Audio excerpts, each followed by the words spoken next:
Okay, so I need to do a follow-up on the video I did last week in which I advocated voting as the only practical means of getting anything to change in the current system, modern era. I'm not going to do it through any sort of overthrow tactics or any of that other type of bullshit that people keep spewing casually. And yeah, so I shot the video and I got the comments, and lo and behold, people who watched me agree, which is really, yeah, it's not that surprising. So I don't know why I did the video, but fuck it. Too many people outside of my channel talking differently, so I just felt the need to do it.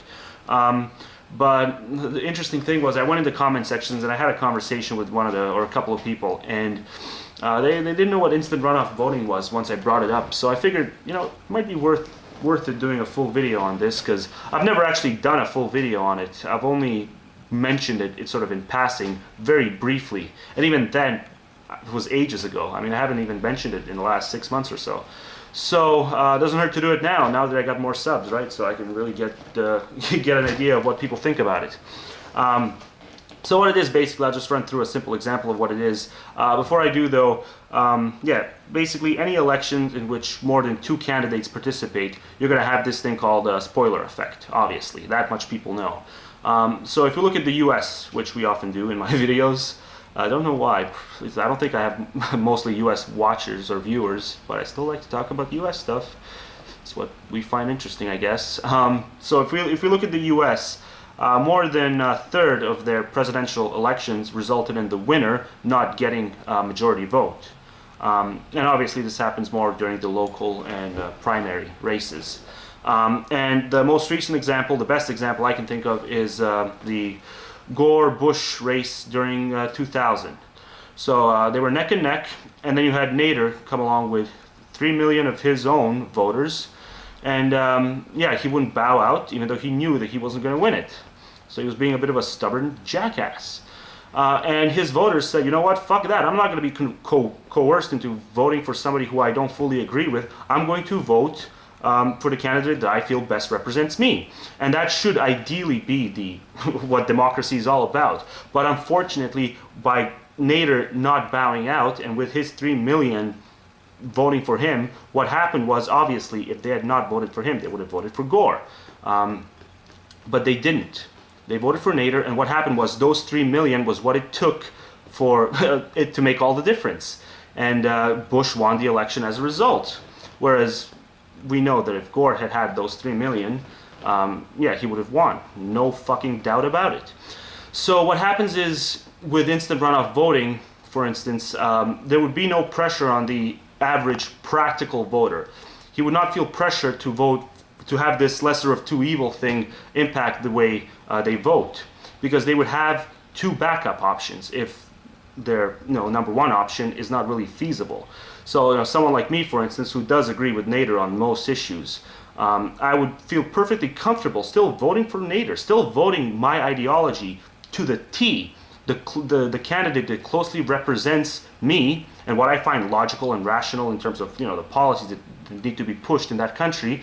I would feel no obligation to this lesser of two evil thing, and I would be perfectly rational in voting for him because I would have the 2 backup options. So obviously, number 1 backup option would be Al Gore, because he is the most practical in that election. He was the most practical lesser of two evils type choice. So yeah, instant runoff voting, you're able to fully vote your conscience, and you would at the same time be able to vote practically in terms of the lesser of two evils dichotomy. And then you can throw in a 3rd option there as well if you want. But really, realistically, I think the only thing you need is the backup option, the first one. So that's what instant runoff voting is all about. It's about being able to have a backup choice and kill 2 birds with 1 stone. Not feel pressure to vote against, just for the sake of lesser of two evils thing, but actually vote for the candidate that best represents you, and at the same time doing the lesser of two evils thing. So it's not really implemented. I think I saw that San Francisco or other couple of places in California have it implemented, a couple of other states in the US, but for the most part it's not implemented, and it's a travesty, because this is the base. This is, if you want to see changes in policy, this is what you go for, is instant runoff voting, because that gets you the platform to elect rational constituents. And then there's obviously other stuff that goes along with it, like we need to get rid of these geographical districts, which is just an archaic way of doing democracy.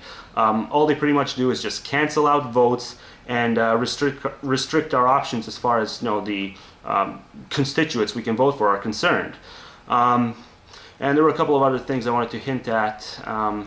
But yeah, I mean, in order to make this really special interest type of agenda in which we can extort one of the two major parties with, we're going to need strength in numbers.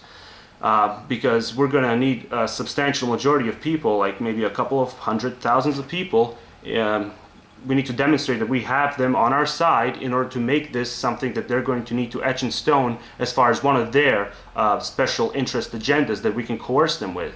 And they're not going to be obviously they're not going to be coerced with 1,000 people or 5,000 people. No, we need strength in numbers in order to make this agenda something that they're going to strive for. And it is going to have to be one of the two major parties in the US. It's going to either have to be the the Democratic Party or the Republican Party. Because right now, nobody in those two parties has any incentive to put this issue on the ballot, this instant runoff voting, because it doesn't do any of them any real favors, because all instant runoff voting does for them, for the people who are in control as far as what gets put on the ballot in terms of policy, it's completely against their own self-interest. So they have no reason to put it on the ballot unless they see that they stand to lose a substantial majority of voters by not putting it into their agenda plan.